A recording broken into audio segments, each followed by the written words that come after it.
A post featuring what appears to be a screenshot of an Amar Ujala news article is being shared on social media platforms with the claim that the Imam of Ahle Sunnat Ala Hazrat wrote a book called Zameen Sakeen Hai 100 years ago, in which he argued that according to the Quran, the earth is static and the sun is revolving, and that NASA now supports this claim. A keyword search regarding the Imam of Ahle Sunnat Ala Hazrat's stationary earth view revealed that based on the Quran, Ala Hazrat declared, the sun and moon do not move according to their course. They are sailing within a circle. It is the earth, not the sun, that is stationary, around which the sun and other planets revolve. While searching for the news report shared in the post with the relevant keywords, we found an Amar Ujala article dated 13 July 2024 that states that the earth revolves around a barycenter and not around the sun. Subsequent search led to other news reports that published the same story with the same facts. Currently, the barycenter is outside the sun and not inside it. So, the planet is revolving around a point in space and not the sun. This was explained by quoting Kepler's third law published by NASA and planetary astronomer Dr. James O'Donoghue's explanation about the planet's orbit. However, these do not say that the Earth is static and that the Sun is revolving in an orbit. According to the NASA website, planets and stars orbit around a common center of mass called the barycenter.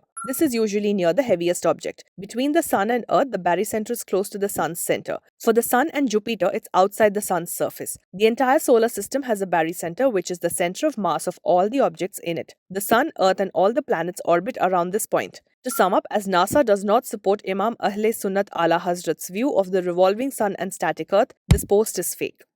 Join our YouTube membership program and be a part of the journey of making public data meaningful. And remember, before you hit that forward button, pause.